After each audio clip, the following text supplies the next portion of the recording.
Number 1. The Mummy. My story took place when I was 13 years old. It might seem a little old for trick-or-treating, I know, but I really enjoyed it. I actually feared aging and growing because I knew there was going to be a time in which I couldn't trick-or-treat anymore. Fortunately, when I was 13, I was still a bit small for my age, so I could get away with it. And no, I don't just like to trick-or-treat for the candy. It's the whole atmosphere of trick-or-treating that I love. I enjoy a whole neighborhood overflowing with children dressed in costumes. I like the houses that go all out in their Halloween decorations.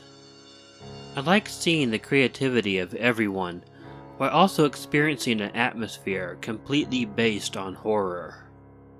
The one bad thing about being 13 and going trick-or-treating was that all of my friends were around my age, and they didn't feel the same way as I did about it. So I had to go it alone. It didn't bug me too much though. At least I could go at my own pace. Walking around the neighborhood, I eventually noticed that I wasn't the only older kid that was trick-or-treating. There was one kid who had to be a few years older than me. I based this on the fact that he was just huge. I can't say how tall he really was, but he was pretty tall. He was dressed as a mummy. His costume was pretty good, actually. He didn't go for the cheap toilet paper mummy look. He used some really nice cloth.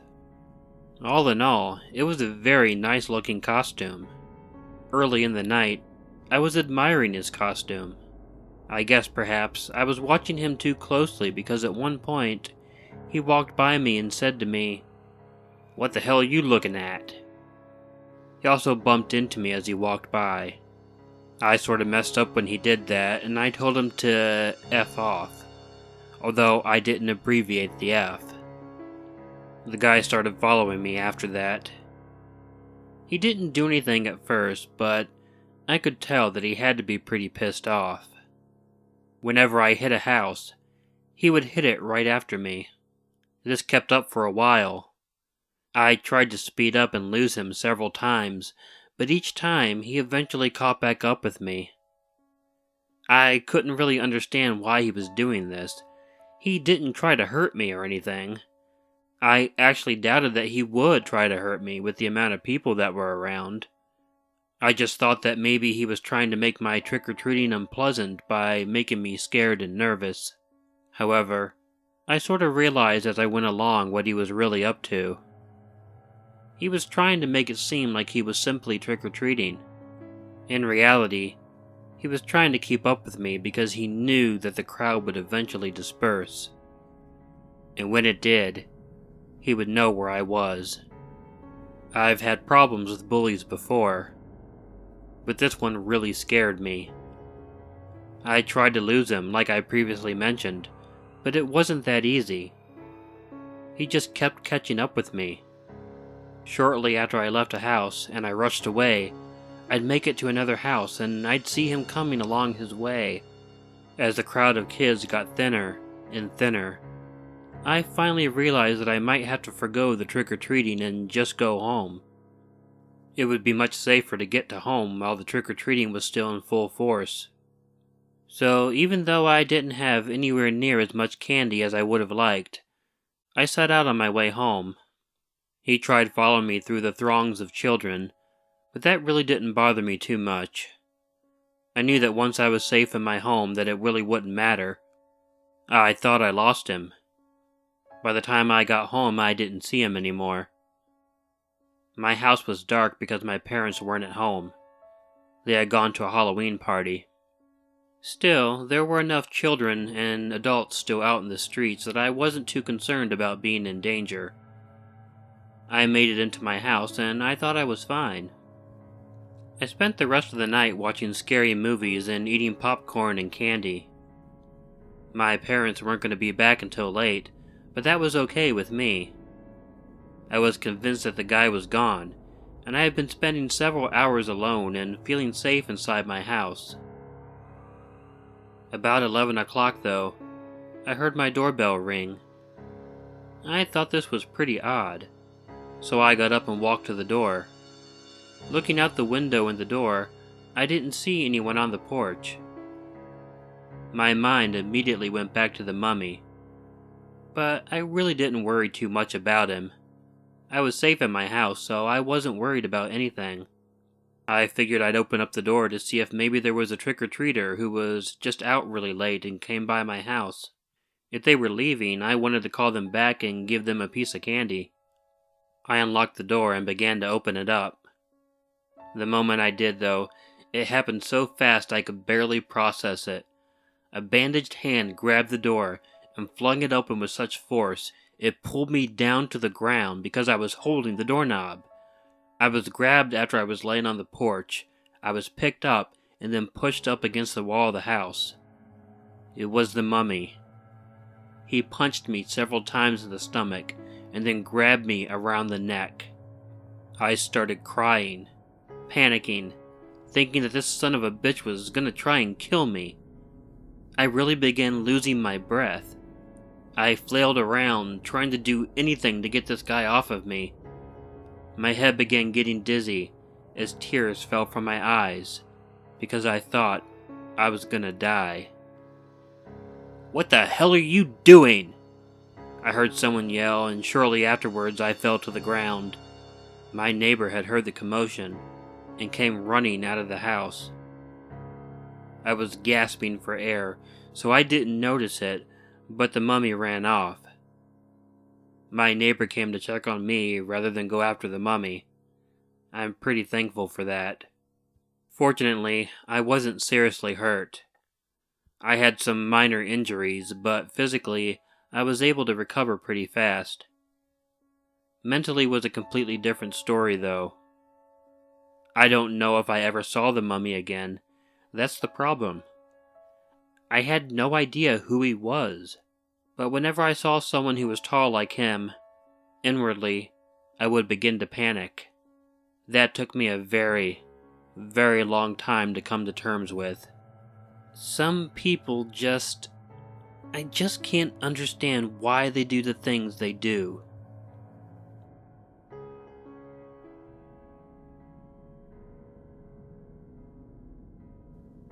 Number 2. The Jack-o'-lantern Bucket. I'm one of those really cool houses that trick-or-treaters like to go to. I buy really good candy, and I buy lots of it. I think the kids always look forward to coming to my house, because they know they're going to get some really good stuff. One Halloween, however, I had a really bad experience. Well, I actually guess it was after Halloween, since it occurred after midnight. I had had a pretty good night up to that point. A lot of kids had come by. I still had a lot of candy left over, too. After the trick-or-treating died down, I concentrated on just having a night watching some Halloween specials on TV. I live in a pretty good neighborhood. We're not known for having pranksters or anything like that. There were no houses getting egged as far as I knew. There were no flaming piles of dog mess around either. Around 1 a.m., I was playing video games when I heard a knock on the door. I thought it was a bit odd, but I put down my controller and went to check the door. I opened it up and no one was there. I didn't give it too much thought because I just assumed maybe it was some kids doing a ding-dong ditch thing. About 10 minutes later, I heard another knock on the door. I was a little irritated this time because I was under the impression that the kids were playing pranks on me, and I didn't have the patience for it. I got up, angrily walked to the door, and then opened it. Again, there wasn't anyone at the door, but this time, there was one of those orange jack-o'-lantern buckets sitting on the porch. It was empty, and it was just sitting on the porch, looking at the door. I got a bit annoyed, and kicked the bucket off my porch and onto the sidewalk. I then said loudly that I wasn't in a good mood for stupid games, and that I'd get really pissed off if anyone knocked on my door again. I went back and started playing my video games again. Some time passed and there wasn't another knock at my door. I was pretty happy about it for a while. However, as I was sitting there playing, something caught my eye off to the side. I looked over at the window, expecting to see something. There was nothing there. So I went back to playing my game. After a while, it happened again. This time when I looked over at the window, I saw the jack-o'-lantern bucket being held up in the window. I was definitely caught off guard.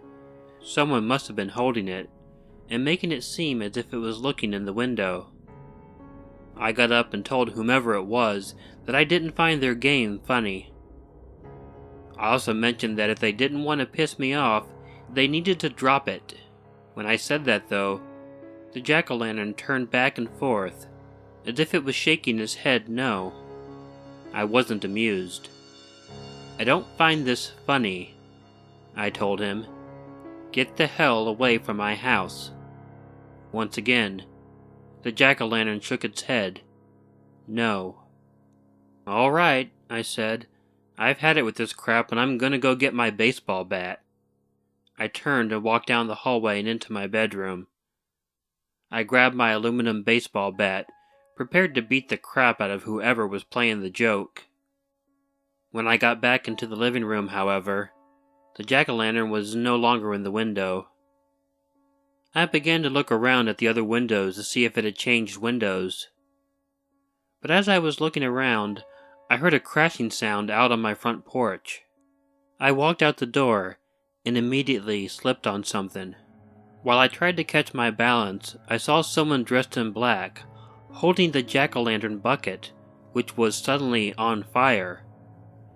He actually threw the bucket at me, just like in the legend of Sleepy Hollow. The bucket hit me in the face and I fell over. I got up and threw some dirt from a potted plant onto the pumpkin to put it out. I then looked around to see where the guy who threw it at me was. He was gone.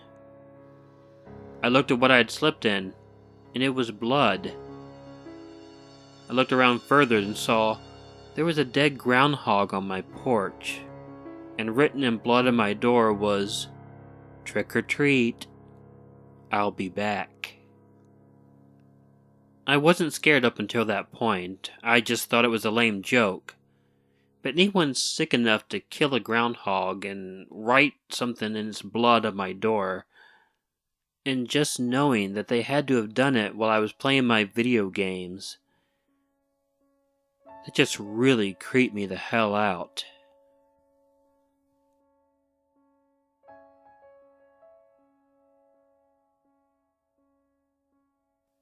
Number 3.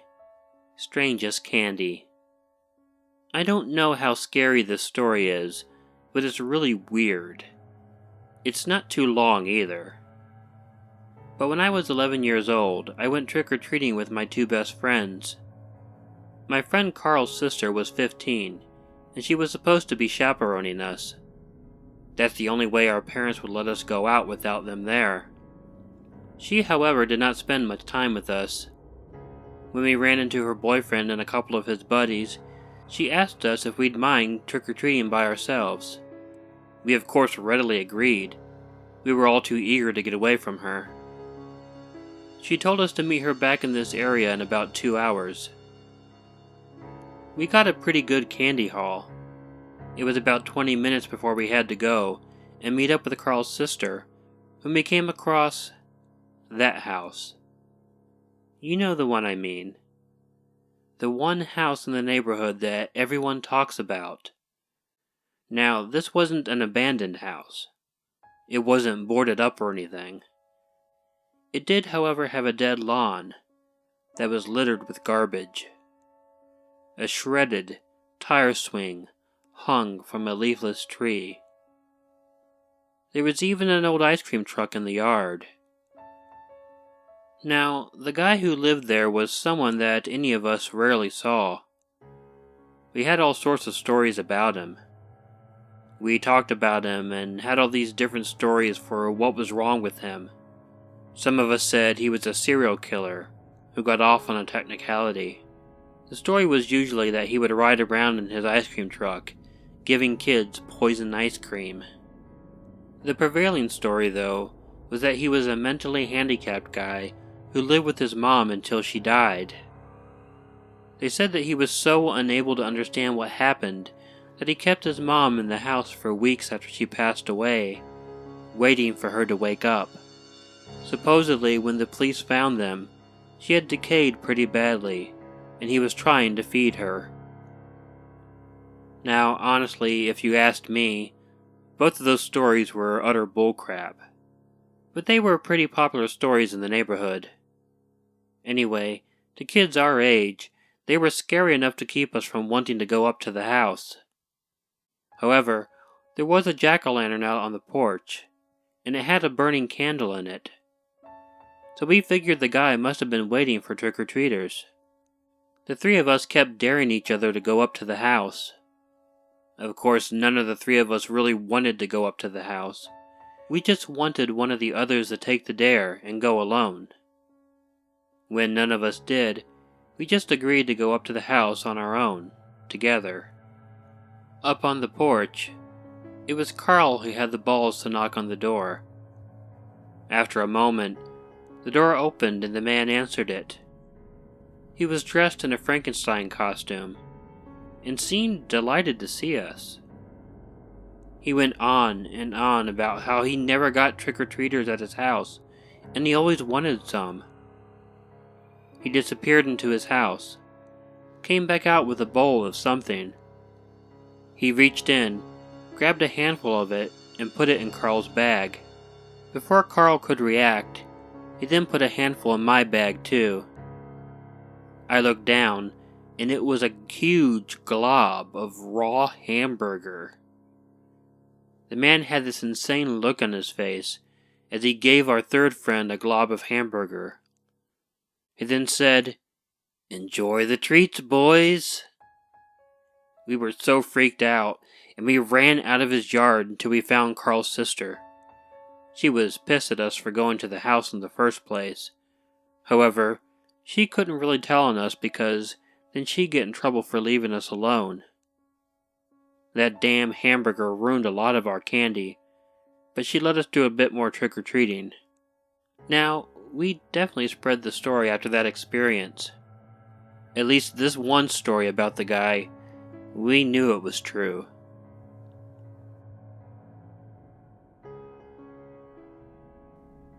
Hey all, Killer Orange Cat here. If you like this video, please let me know by hitting the like button. If you're not already subscribed to Killer Orange Cat, please hit the button next to the tabby to be informed of new content. Feel free to share this video with someone you might think will enjoy it, and leave me some comments in the section below. Also feel free to follow Ichigo and myself on Facebook and Twitter. I've been itching to give everyone an update on what I've been up to. I haven't had a ton of videos this month, but that is because I've been working hard on the Halloween special. 100 stories is quite the undertaking, so I haven't been able to do a lot of other work in the meantime. I will try to get a couple more videos up between now and Halloween, but mainly, most of my time will be spent finishing up this mammoth of a video. Speaking of that, if you have any supernatural stories you would like to have included, please email them to the address provided in the description. I have to admit, I'm a bit nervous about finishing up this video. I'm not in the home stretch quite yet, but I'm doing my best to get there. Until then, I hope you're having a great October, and please don't forget to check in your closet and check under your bed, because you never know where a killer orange cat might be hiding. Good night.